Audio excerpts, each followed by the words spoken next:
اللهم بارك على محمد وعلى آل محمد كما باركت على إبراهيم وعلى آل إبراهيم إنك حميد مجيد. وقال الله تبارك وتعالى في القرآن المجيد والفرقان الحميد: أما بعد فأعوذ بالله السميع العليم من الشيطان الرجيم. بسم الله الرحمن الرحيم. فويل للمصلين الذين هم عن صلاتهم ساهون الذين هم يراءون ويمنعون الماعون. سبحانك لا علم لنا إلا ما علمتنا إنك أنت العليم الحكيم. رب اشرح لي صدري ويسر لي أمري واحلل عقدة من لساني يفقهوا قولي. رب زدني علما رب زدنی فہما.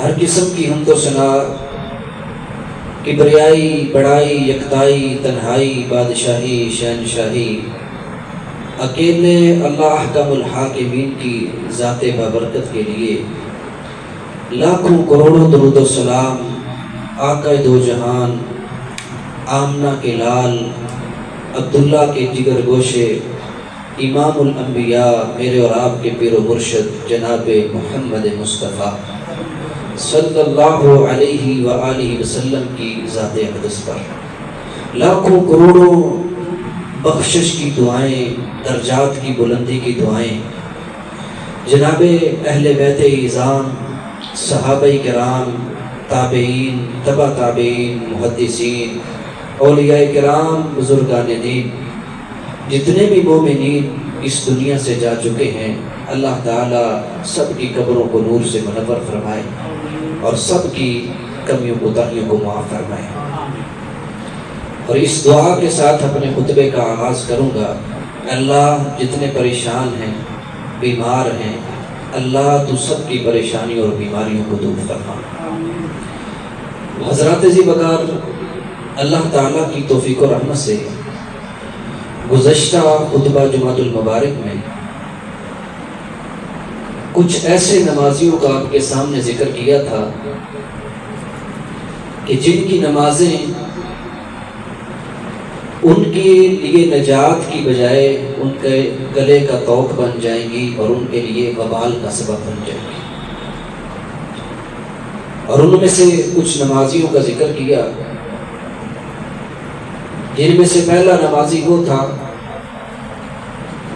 کہ جو شخص اذان کی آواز سنتا ہے اور بغیر کسی شرعی عذر کے مسجد میں آ کے باجماعت نماز نہیں پڑھتا، تو اس کی گھر میں، دکان میں، مکان میں، کسی بھی جگہ پہ پڑھی ہوئی نماز کسی کام کی نہیں ہے. یہ اس کو فائدہ نہیں دے گی. بغیر شرعی عذر کے کوئی ایسا کرتا ہے تو اس کی نماز کسی کام کی نہیں. اسی طرح حضرات ذی وقار، اس کی میں نے آپ کے سامنے دلائل بھی رکھے، ڈیٹیل بھی رکھی، واقعات بھی رکھے. دوسرے شخص کا میں نے ذکر کیا تھا کہ وہ نمازی جو اپنی نماز کو اطمینان سے نہیں پڑھتا، نماز کا چور ہے، اللہ کے سامنے کھڑا ہو کے اس کی عبادت میں چوری کرتا ہے. اس کا رکوع، اس کا سجود ایسے ہی ہے کہ جیسے کپا ڈھونگا مار کے چلا جاتا ہے. اگر نمازوں کی حالت یہ ہے تو پھر ایسی نمازیں کسی کام کی نہیں ہیں، انسان کے لیے نجات کی بجائے وبال کا سبب بن جائیں گے. اس کے بھی دلائل اور میں نے کچھ واقعات آپ کے سامنے رکھے. حضرات ذی وقار، آج کے اس خطبہ جمعۃ المبارک میں بھی انتہائی اہم باتیں آپ کے سامنے کرنی ہیں. بڑی ہی دلجمی کے ساتھ، بڑی توجہ کے ساتھ آج کے خطبے کو سماعت فرمائیے گا. اور پھر جہاں جہاں کمی ہو، کوتاہی ہو، اصلاح ممکن ہو تو ضرور اصلاح کیجیے گا. اللہ تعالیٰ سے دعا ہے کہ اللہ تعالیٰ ہم سب کی نمازوں کو سنت کے مطابق بنائے اور ہماری نمازوں کو ہمارے لیے ذریعہ نجات بنائے. اچھا، ہم سب ایک امام کے پیچھے نماز پڑھتے ہیں. ایک جیسا وضو کرتے ہیں، ایک امام کے پیچھے ہم نماز پڑھتے ہیں، رکوع بھی ایک جیسے کرتے ہیں، سجدے بھی ایک جیسے ہیں، اور پھر ان رکوع اور سجدوں کے اندر، قیام کے اندر تقریباً اذکار بھی ایک جیسے ہیں۔ تو آپ کا کیا خیال ہے، جیسے ہم نے صبح کی نماز پڑھی یا ابھی جمعے کی نماز پڑھیں گے، کیا سب کو ایک جیسا اجر ملے گا؟ کیا اللہ سب کو برابر اجر دے گا؟ نہیں۔ کچھ ایسے نمازی ہوتے ہیں جن کی نماز اللہ کو اتنی پیاری لگتی ہے، اتنی پسند آتی ہے کہ ہیرے اور جواہرات جتنے میرے اور آپ کے ہاں قیمتی ہیں، اللہ کے ہاں ان کی نمازوں کی قیمت اس سے بھی زیادہ ہوتی ہے، اور اللہ تعالیٰ اس سے بڑھ کے ان کو اجر دیتا ہے۔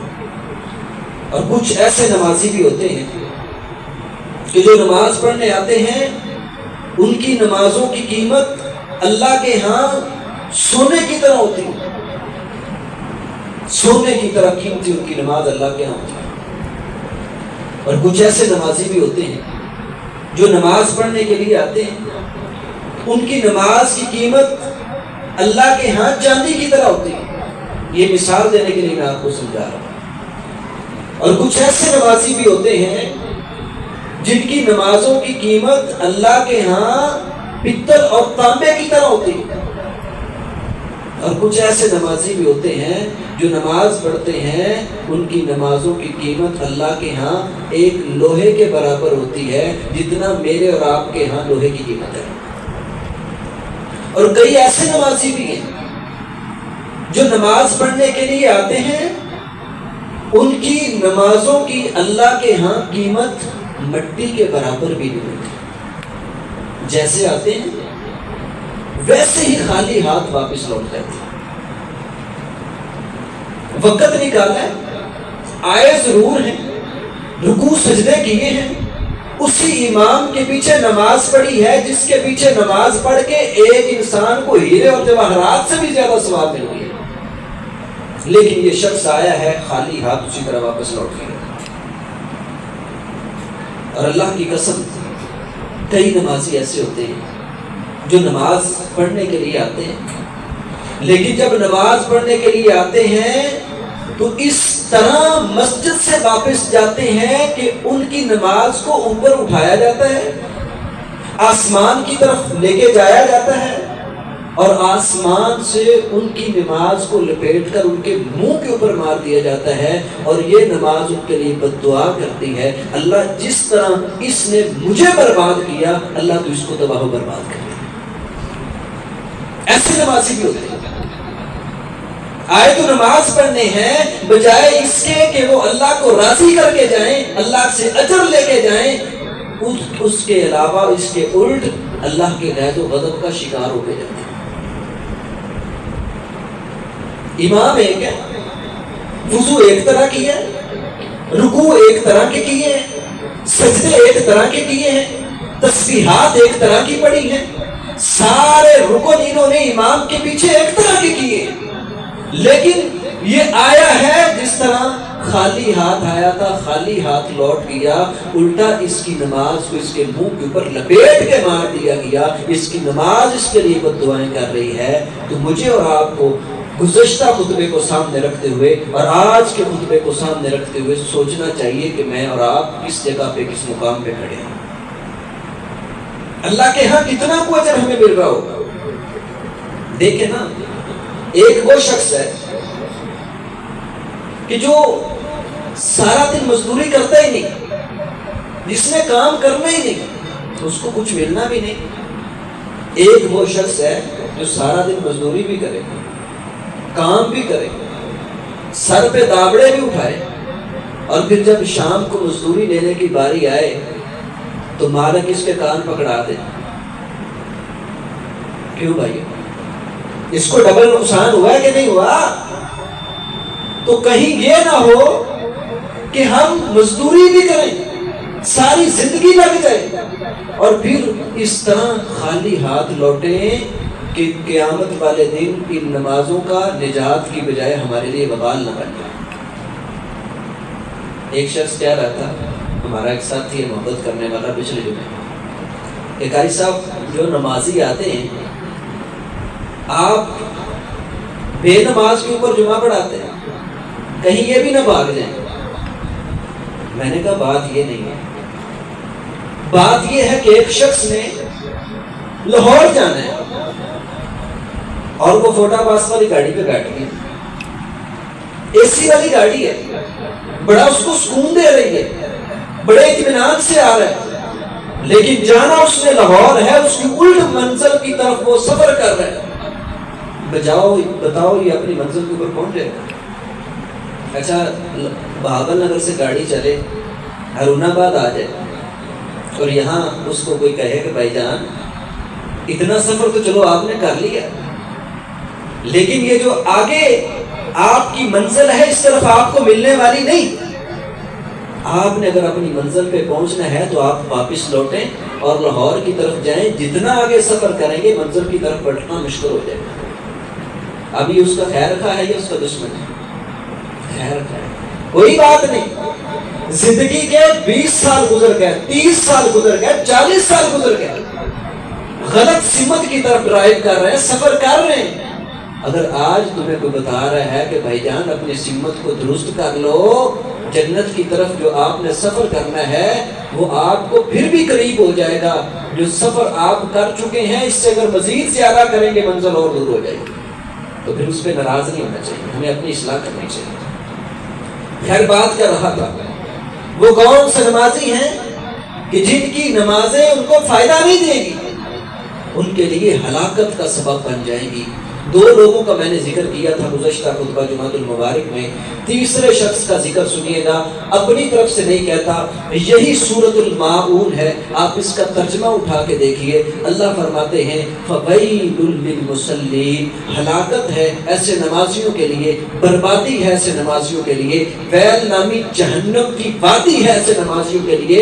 کون سے نمازی؟ الَّذِينَ هُمْ عَنْ صَلَاتِهِمْ سَاهُونَ، جو اپنی نمازوں سے بے خبر ہیں، اپنی نمازوں سے غافل ہے۔ آگے اللہ فرماتے الذین هم یراؤون، کون سے نمازی؟ الذین هم یراؤون، جو اپنی نمازوں کے اندر دکھلاوا کرتے ہیں، ریاکاری کرتے ہیں۔ کہتا ہے یار میرے ماتھے پہ محراب ہونا چاہیے، لوگوں کو پتا تو چلے میں نمازی ہوں، لوگوں کو پتا تو چلے میں تہجد کی نماز پڑھتا ہوں، لوگوں کو پتا تو چلے کہ میرے کبھی فرضوں سے پہلے اور بعد کی کبھی سنتے نہیں چھوٹی، لوگوں کو پتا چلے میرا قیام میرا رکوع کتنا لمبا ہے، لوگ دیکھ کے مجھے خوش ہو کے یہ سمجھے کہ بہت بڑا نیک انسان۔ اللہ فرماتے الذین هم یراؤون، اس نے لوگوں کو دکھانے کے لیے عبادت کی، فویل للمصلین، اس کی عبادت نے اسے برباد کر دیا، ہلاک کر دیا۔ اللہ کے قرآن کا دوسرا مقام ہے، اللہ فرماتے یراؤون الناس ولا یذکرون اللہ الا قلیلا۔ اللہ کے قرآن کی یہ آیات ہے، یراؤون الناس ولا یذکرون اللہ الا قلیلا، کہ جب یہ اللہ کا ذکر کرنے کے لیے کھڑے ہوتے ہیں لوگوں کو دکھلاوا زیادہ ہوتا ہے، اخلاص کم ہوتا ہے، ریاکاری بہت ہوتی ہے، ان کی نمازوں کے اندر ذکر کم دکھلاوا زیادہ ہے۔ ایسی نماز پڑھنے والے، ایسے ذکر عبادت کرنے والے کہ اللہ عبادت برباد کر دیتا ہے۔ میں اور آپ اپنی نمازوں کو چیک کریں، دیکھیں میری تنہائی کی نماز زیادہ خوبصورت ہے یا میں جو لوگوں کے سامنے نماز پڑھتا ہوں وہ زیادہ خوبصورت ہے؟ اللہ کی قسم مجھے ٹائم اجازت نہیں دیتا، ورنہ صحیح بخاری کی وہ حدیث آپ نے سنی بھی ہوگی کہ قیامت والے دن سب سے پہلے جن کو جہنم کے اندر پھینکا جائے گا وہ 3 بڑے بڑے عبادت گزار ہوں گے۔ ان کے اندر ایک انسان سخی ہوگا جس نے ساری زندگی سخاوت کی ہوگی، دوسرے نمبر پہ قاری قرآن ہوگا جس نے نمازیں پڑھی ہوں گی، نمازیں پڑھائی ہوگی، یہ سوچتا رہا ساری زندگی لوگوں کو دکھاتا رہا۔ کیا بات ہے جب قرآن پڑھتا ہے تو پرندے رک جاتے ہیں، کیا بات ہے لوگ میری تعریف کریں، میری آواز کی تعریف کریں، میرے انداز کی تعریف کریں، یہ لوگوں کی تعریفوں کو لیتے لیتے اس دنیا سے ساری زندگی پڑھتا تو یہ نماز رہا ہے، پڑھتا تو یہ قرآن رہا ہے، اللہ کی عبادت کرتا رہا ہے، لیکن سب سے پہلے جہنم کے اندر اس انسان کو پھینکا جائے جو لوگوں کو دکھانے کے لیے عبادت کرتا ہے۔ کہ لوگ خوش ہو جائیں، لوگ خوش ہو جائیں، لوگوں کو دکھانے کے لیے عبادت کرتے ہیں۔ تو میرے بھائیوں اپنی نمازوں کو چیک کر رہے ہیں، کہیں نمازوں کے اندر ریاکاری نہ آ جائے۔ جو بھی عبادت کرنی ہے اپنے رب کے لیے کریں، وَمَا أُمِرُوا إِلَّا لِيَعْبُدُوا اللَّهَ مُخْلِصِينَ لَهُ الدِّينَ، اپنے رب کو راضی کرنے کے لیے عبادت کریں، چھوڑ دیں دنیا کی پرواہ، وہ کیا کہے گا، وہ کیا کہے گا، وہ کیا کہے گا، لوگوں کی پرواہ نہ کریں، ایک رب کو راضی کرنے کے لیے کریں۔ یقین مانیں آپ کی تھوڑی سی عبادت بھی آپ کو اللہ کے ہاں نجات دلا دے گی۔ تو کیا خیال اپنی نمازوں کو ریاکاری سے پاک کریں؟ ایک دعا بتاؤں، بڑی قیمتی دعا ہے، ایسی قیمتی دعا، اللہ کی قسم آج سے اپنی دعا کے اس کو شامل کر لیں۔ چھوٹی سی دعا، 4 جملے ہیں، اور انسان کی زندگی کو جو برباد کرنے والی چیزیں ہیں اس کے اندر، یعنی دریا کو کوزے کے اندر بند کر دیا۔ اللہ کے نبی صلی اللہ علیہ وسلم یہ دعا پڑھا کرتے تھے۔ اچھا دعا کیا ہے، آپ اس کو ذرا غور سے سنیں۔ اللہم طہر قلبی من النفاق، اللہ میرے دل کو منافقت سے پاک کر دے۔ منافقت بہت بڑی بیماری ہے، منافق لوگوں کو جہنم کے سب سے نچلے درجے کے اندر پھینکا جائے گا۔ اچھا پہلی چیز اللہم طہر قلبی من النفاق، دوسرے نمبر پر وَأَعْمَالِي مِنَ الرِّيَاءِ، اللہ میرے اعمال کو ریاکاری سے پاک کر دے۔ کیا خوبصورت دعا ہے۔ تیسرے نمبر پر فرمایا وَلِسَانِي مِنَ الْكَذِبِ، اللہ میری زبان کو جھوٹ سے بچا لے۔ چوتھے نمبر پر وَعَيْنِي مِنَ الْخِيَانَةِ، اللہ میری آنکھوں کو خیانت سے بچا لے۔ اتنی پیاری دعا ہے، اس دعا کو اپنی زندگی کا حصہ بنا لیں، اپنی ہر دعا کے اندر مانگا کریں اللہم طہر قلبی من النفاق وعملی من الریا ولسانی من الکاذب وعینی من الخیانہ۔ پڑھیں گے، جس کو نہ پتا چلے مجھ سے پوچھ لے بات، لیکن اپنی عبادات کے اندر، دعاؤں کے اندر اس دعا کو ضرور شامل کریے۔ 4 چیزیں ہیں یہ انسان کو جو برباد کر کے رکھ دیتی ہیں۔ ایک انسان کی منافقت ہے، اندر سے اور اوپر سے اور یہ دھکے کے ساتھ انسان کے اندر داخل ہو جاتا ہے، جو نہیں بھی چاہتا نا پھر بھی انسان کے اندر یہ مرض چلی جاتی ہے۔ دوسرے نمبر پر ریاکاری ہے، یہ بھی دھکے سے آ جاتی ہے۔ رسول اللہ صلی اللہ علیہ وسلم نے فرمایا تھا، مستدرک حاکم کی حدیث ہے، آپ نے فرمایا من صلی یرائی فقط اشرک، جس نے لوگوں کو دکھانے کے لیے نماز پڑھی گویا اس نے اللہ کے ساتھ شرک کیا۔ بھائی شرک کیسے ہوگی؟ عبادت کس کی کرنی چاہیے؟ اللہ کی کرنی چاہیے نا۔ یہ کھڑا اللہ کے سامنے ہے، اس کو خوش کرنے کی بجائے لوگوں کو خوش کر رہا ہے، یعنی اپنے معبود اللہ کو خوش کرنا تھا، اس نے اپنا معبود لوگوں کو بنا لیا، ان کو خوشی کرنے میں لگ گیا۔ اللہ کے محبوب نے فرمایا یہ انسان پڑھ تو نماز رہا ہے لیکن اللہ کے ساتھ شرک کر رہا ہے۔ اس دعا کو بھی یاد رکھیں، ان چیزوں کو بھی یاد رکھیں، اور اللہ کے لیے اپنی نماز کو ریاکاری سے محفوظ کریں۔ اچھا اگلی بات، چوتھی بات جو بہت ضروری ہے، جو انسان کی نماز پڑھنے کے باوجود انسان کو تباہ و برباد کر دے۔ تیسرے نمبر پہ ریاکاری کرنے والا جتنی مرضی نمازیں پڑھ لے کسی کام کی۔ اچھا چوتھے نمبر پر اللہ کا قرآن ہے، میں اپنی طرف سے بات نہیں کرتا، اللہ رب العزت قرآن مجید کے اندر فرماتے ہیں وَإِذَا قَامُوا إِلَى الصَّلَاةِ قَامُوا كُسَالَىٰ، کہ جب یہ نماز کے لیے کھڑے ہوتے ہیں تو نماز سے غافل ہو جاتے ہیں، سستی ان کے اندر آ جاتی ہے۔ جس کی نماز کے اندر سستی آ جائے نا اس کو بھی اپنی نماز کی فکر کرنی چاہیے۔ جو اپنی نماز سے بے خبر، کیسے یہ پڑھ تو نماز رہا ہے، اللہ کے سامنے کھڑا ہے، رٹے رٹائے الفاظ ہیں، جس کو پتہ ہی نہیں میں نے اپنے رب کے سامنے کیا کہا، میں کس کے سامنے، ایک جج کے سامنے انسان کی پیشی ہونا، انسان کو 7 دن پہلے فکر لگ جاتی ہے میں نے وہاں کیسے کھڑا ہوں گا۔ لیکن ایک رب جس نے تجھے پیدا کیا، جو تیرے ایک ایک عمل سے واقف ہے، اس رب کے سامنے کھڑا ہونا ہے، یہ ایسے کھڑا ہے جیسے کسی عام بندے کے سامنے بھی کھڑا نہیں ہو سکتا۔ اللہ کے نبی صلی اللہ علیہ وسلم نے فرمایا تھا نا کہ جب تو اللہ کی عبادت کرے تو ایسے عبادت کر جیسے اللہ رب العزت کو تو دیکھ رہا ہے اپنے سامنے. فرمایا اگر یہ تیری کیفیت نہیں نہ بنتی کم از کم اتنی کیفیت ضرور بننی چاہیے کہ میرا رب مجھے اس وقت دیکھ رہا ہے, میں اس کے سامنے پیشی میں حاضر ہوں, کھڑا ہوں. تو یہ رٹے پائے الفاظ اس سے نکلے باہر, ان الفاظ سے باہر نکلیں. اپنی نماز کے اندر خوبصورتی نہ ہے, خوبصورتی تب آئے گی جب ہم نماز کے ترجمے کو سمجھیں.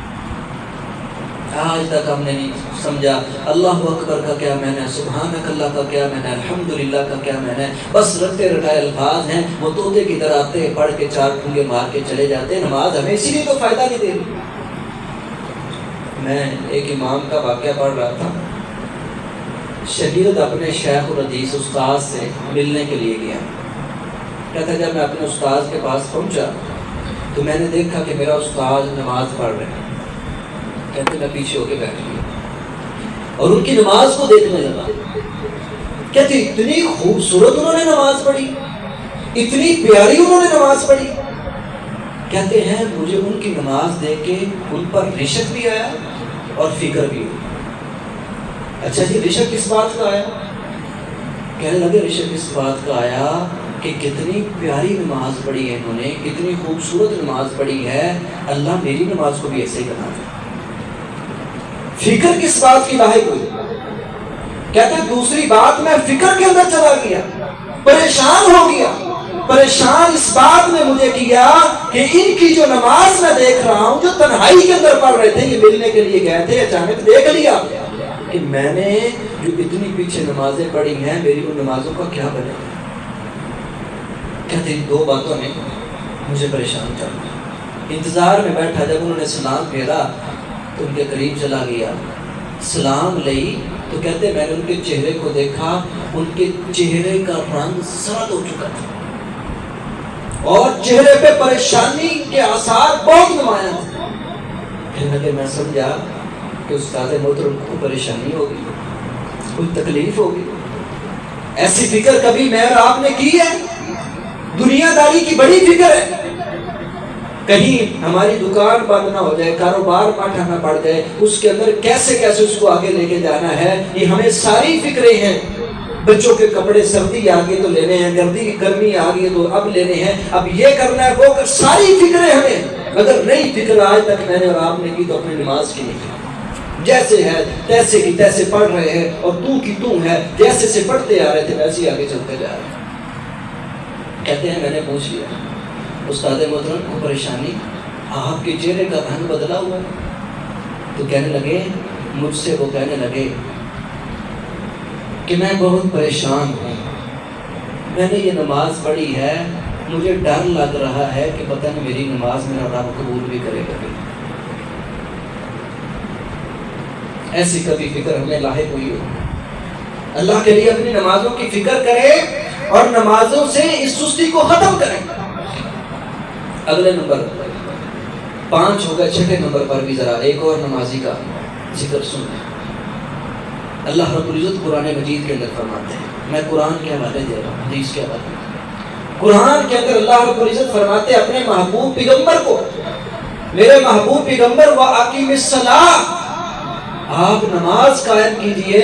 وَإِنَّ الصَّلَاةَ تَنْهَىٰ عَنِ الْفَحْشَاءِ وَالْمُنكَرِ, جو انسان نماز پڑھتا ہے یہ نماز اس کو بے حیائی اور برے کاموں سے روکتی ہے, ان کے قریب بھی نہیں جانے دیتی. اگر میری نماز مجھے بے حیائی برے کاموں سے روک رہی ہے تو پھر مبارک ہو, خوش قسمت ہے آپ. لیکن اگر ہم نماز بھی پڑھ رہے ہیں, بے حیائی زناکاری بھی کر رہے ہیں, نماز بھی پڑھ رہے ہیں, آج تک سود نہیں چھوڑ سکے, نماز بھی پڑھ رہے ہیں اور آج تک اللہ کے ساتھ جنگ بھی کر رہے ہیں, نماز بھی پڑھ رہے ہیں اور اپنے کاروبار کے اوپر کھڑا ہو کے روز حرام کما کے اپنے گھر میں جاتے ہیں, لوگوں کے ساتھ ڈنڈی مار کے جاتے ہیں, دھوکہ کر کے جاتے ہیں.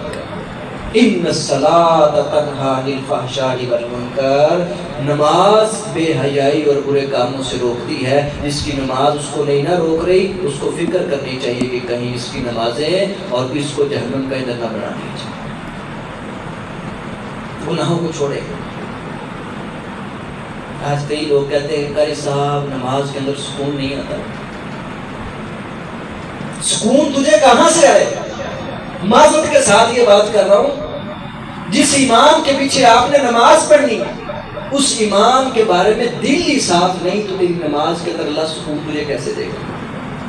جس امام کے پیچھے آپ نے نماز پڑھنی ہے، نماز کے بعد اسی کے حوالے سے غیبتیں اور چغلیاں کرنی ہے، تو اللہ آپ کو کیسے اسی امام کے پیچھے سکون دے گا؟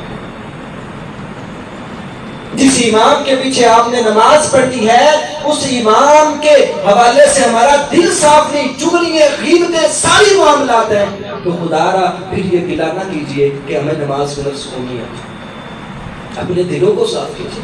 ساتھ کھڑا بھائی ہے، پاؤں سے پاؤں نہیں ملاتے، ہمارا دل ہماری نفرت نماز کے اندر آ کے ختم نہیں ہوئی، ہمیں سکون کیسے ملے گا؟ اللہ اکبر، ان الصلاۃ تنہی عن الفحشاء والمنکر، نماز بے حیائی اور برے کاموں سے روکتی ہے۔ آپ کی نماز اگر نہیں روک رہی نا تو اپنی نماز کی فکر کریں۔ اللہ کے محبوب صلی اللہ علیہ وسلم نے قرآن مجید کے اندر یہ جو الفاظ ہے نا فَوَيْلٌ لِّلْمُصَلِّينَ الَّذِينَ هُمْ عَنْ صَلَاتِهِمْ سَاهُونَ الَّذِينَ هُمْ يُرَاءُونَ وَيَمْنَعُونَ الْمَاعُونَ، ابن کثیر رحمہ اللہ نے اپنی تفسیر کے اندر اس کو ساہون، اس کا معنی مفہوم بیان کیا ہے۔ ساہون اپنی نمازوں سے بے خبر ہے، اس کا مطلب کیا ہے؟ انہوں نے اس کے معنی کے اندر 3 باتیں لکھی۔